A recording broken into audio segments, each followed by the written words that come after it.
Hello friends, welcome back to MS Aryavart classes. तर या क्लासमध्ये आपण पाहणार आहोत त्रिशूळ कशा पद्धतीने ड्रॉइंग करायचा आणि त्याच्यामध्ये पेंट करायचं. इथे सगळ्यात अगोदर मोबाईलवरती हा तुम्हाला स्क्रीनवरती घ्यायचा आहे आणि जसं आपण प्रिंट करतो रेग्युलर, एक तर तुम्ही याची A4 साईजमध्ये प्रिंट देखील काढू शकता, पण आता इथं आपण डेमोसाठी घेत असल्यामुळे डायरेक्टली मोबाईलवरून घेतला आहे.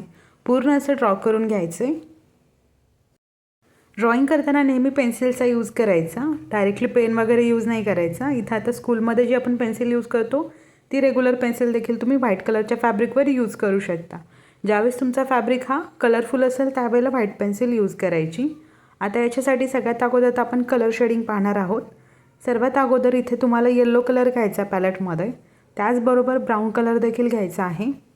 येलो आणि ब्राऊन कलर मिक्स करायचं. येलो थोडा जास्त घ्या, ब्राऊन कमी घ्या.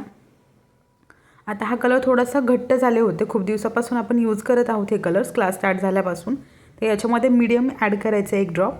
आणि आता हा जो कलर मिक्स केलेला आहे तो पूर्ण त्रिशूळमध्ये देऊन घ्यायचा आहे. हा फक्त बेसिक कलर आहे, याच्यामध्ये कुठल्याही प्रकारची शेडिंग होणार नाही. रेग्युलर कलर घेणार आहोत आपण, जसं खऱ्या त्रिशूळला असतो, म्हणजेच एक थोडासा पितळसारखा कलर असणार आहे हा. तर हा पूर्ण कलर फिल करून घ्यायचा आहे. फिल करताना राऊंड ब्रशचा यूज करायचा आहे. ज्यावेळेस तुम्ही याची प्रिंट काढताय, म्हणजेच मोठ्या साईजमध्ये कराल, त्यावेळेला मग तुम्ही इथं फ्लॅट जो ब्रश आहे फ्लॅटमध्ये, तो फ्लॅट ब्रश देखील तुम्ही इथे यूज करू शकता. आता जे काही आपले पेन्सिलचे मार्किंग आहे, त्या पेन्सिलच्या मार्किंगपर्यंत तुम्हाला हे सगळे कलर फिलअप करून घ्यायचे आहेत. असं नाही की साईडनं तुमचं मार्किंग दिसायला हवं आहे, पूर्ण आतमध्ये फिल करून घ्यायचं आहे.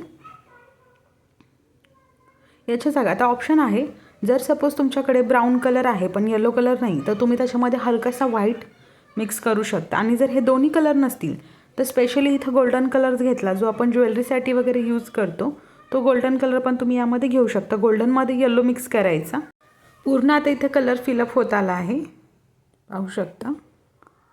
आणि प्रत्येक वेळेस आता जर तुम्ही हे ब्लाऊजवर करतायत, आपण प्रत्येक व्हिडिओमध्ये पाहत आहोत की कलरमध्ये तुम्ही कुठलाही ब्लाऊज यूज करताय त्याच्या अगोदर तुम्हाला तिथं व्हाईट बेस द्यायचा आहे. हे आपण व्हाईट फॅब्रिकवर केल्यामुळे आपण याच्यात कुठलाही कलर शेडिंग घेत नाही, डायरेक्टली आपण इथं यूज केलेला आहे. आता हा तर झाला त्रिशूळला. त्याच्यानंतर हा जो साईडचा राऊंड सर्कल दिसतोय तुम्हाला, सर्कल शेप, त्या सर्कलमध्ये फुल असा व्हाईट बेस देऊन घ्यायचा आहे, पूर्ण व्हाईट कलर. याच्यात कुठलाही मिक्स नाही केलेला आपण, डायरेक्टली आता व्हाईट बेस घेत आहोत. आणि व्हाईट बेस झाल्यानंतर त्याच्या साईडने पण ब्राऊन कलरची एक लाईन घेणार आहोत. त्या लाईनने देखील तुम्हाला आतमध्ये फक्त थोडंसं हलकंसं शेडिंग करून घ्यायचं आहे, खूप जास्त शेडिंग नाही करायची. व्हाईट बेस झाला. आता हलकंसं तुम्ही पाहिलं असेल खूप कमी असा ब्राऊन कलर आहे, हा फ्रेश ब्राऊन कलर आहे. जो आपण बनवला होता साईडला तो नाही घेतला, डायरेक्टली बॉटलमधला यूज करत आहोत. तो ब्राऊन कलरची एक लाईन घेतली. लाईन घेतल्यानंतर त्याला ब्लेंड करून घ्यायचं आहे व्यवस्थित. ब्लेंड करताना पण इथं पाहू शकता, खूप छान पद्धतीनं ब्लेंड करायचे, अजिबात लाईन दिसली नाही पाहिजे, म्हणजे तो कलर पूर्ण व्हाईट कलरमध्ये तुमचा ॲड झाला पाहिजे. आता हा तर झाला साईडचा पार्ट. आता साईडचा पार्ट झाल्याच्या नंतर आपण इथं फ्रेश असा ब्लॅक कलर घेणार आहोत.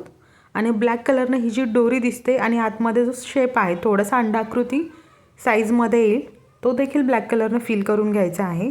आणि या ज्या साईडच्या डोरी दिसत आहेत, छोट्या छोट्या लाईन्स आहेत, त्या लाईन्स ब्लॅक कलरमध्ये करायच्या आणि त्याला डॉट देखील पुढे ब्लॅक कलरमध्येच घ्यायचा आहे.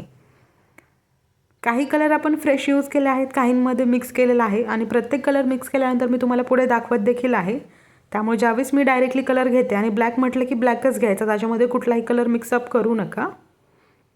आतमध्ये पण ब्लॅक द्यायचा. आता कलर व्यवस्थित शेडिंग करा. ओके, झाली आहे आता ब्लॅक कलरची शेडिंग. आता आतमध्ये ब्लॅक कलरची शेडिंग घेतल्यानंतर साईडचा जो शेप आहे डमरूचा, त्याला देखील आपण डार्क असा ब्राऊन कलर घेत आहोत. डार्क म्हटलं की डायरेक्टली बॉटलमधला आहे हा कलर. हा कलर पूर्ण इथे देखील फिलअप करून घ्यायचा आहे. फिलअप करताना राऊंड ब्रशच यूज करा कंटिन्यू, कारण साईज खूप छोटी आहे आपण जे आत्ता पेंट करत आहोत त्याची. ज्यावेळेस तुम्ही कमी जागेमध्ये आणि कमी स्पेसमध्ये ड्रॉइंग करताय, म्हणजेच पेंटिंग वगैरे करत आहे, त्यावेळेला तुम्हाला इथं राऊंड ब्रश यूज करायचा आहे छोट्या साईजमध्ये. आता आतमध्ये थोडासा मी व्हाईट बेस देखील दिला आहे, पाहू शकता. डमरूच्या बरोबर आतमध्ये फक्त फ्रेश असा व्हाईट कलर द्यायचा आणि ब्लेंड करायचा आहे, दुसरा कुठलाही कलरचं मिक्सचर नाही. आता ब्लॅक कलरनंच या डमरूला देखील आउटलाईन करायची आहे. आउटलाईन सिंगल घेतली आहे. आता अशीच आउटलाईन बाजूने देखील घ्यायची आहे. आणि बऱ्याचशा वेळेला काही ड्रॉइंग अशा असतात ज्या की थोडंसं ड्राय झाल्यानंतर आतमध्ये ब्लेंडिंग असेल, आउटलाईन असेल, असं देखील करायचं राहतं. आता इथं आपण वन टाईम घेत आहोत त्यामुळे डायरेक्टली घेतला आहे. साईडला घेतली, डमरूच्या साईडला ब्लॅक कलरची आउटलाईन घेतली आणि त्रिशूच्या साईडला जो ब्राऊन कलर आहे, आपण फ्रेश असा ब्राऊन कलर घेतला आहे बॉटलमधला, त्या बॉटलमधल्या फ्रेश ब्राऊन कलरची आउटलाईन इथं घ्यायची, पाहू शकता. आणि आउटलाईनसाठी एकसारखी तुमची लाईन आली पाहिजे, त्यामध्ये देखील खूप जास्त प्रॅक्टिस करायची गरज लागते. आता ही जी आपण आउटलाईन घेतो याच्यामध्ये पण कमी जास्त असं व्हायला नको आहे, एकसारखी लाईन घ्यायची. ब्रश एकदा तुम्ही खाली ठेवताय तर तो तसाच पुढे कंटिन्यू फिरवून घ्यायचा. आणि जर तुम्ही यावेळेला फक्त तुम्ही ब्रश उचलत राहिले तर त्या ब्रशला एकसारखी लाईन येत नाही. आता इथं करायचं काय आहे, जो आपण ब्राऊन कलर बनवला होता अगोदरचा तोच ब्राऊन कलर आता वरती जो त्रिशूसाठी बनवलेला ब्राऊन कलर आहे तोच ब्राऊन कलर या डमरूच्या आतमध्ये देखील लाईनसाठी यूज करायचा आहे. दुसरा कुठलाही कलर बनवलेला नाही.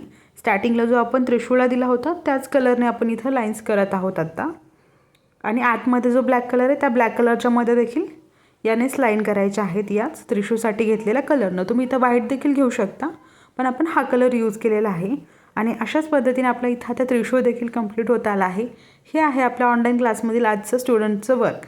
हा व्हिडिओ तुम्हाला कसा वाटला आहे नक्की कमेंट करून सांगा. व्हिडिओला लाईक करा, शेअर करा आणि चॅनलला सबस्क्राईब देखील करा. चला तर भेटूया अशाच एका नवीन व्हिडिओमध्ये. बाय.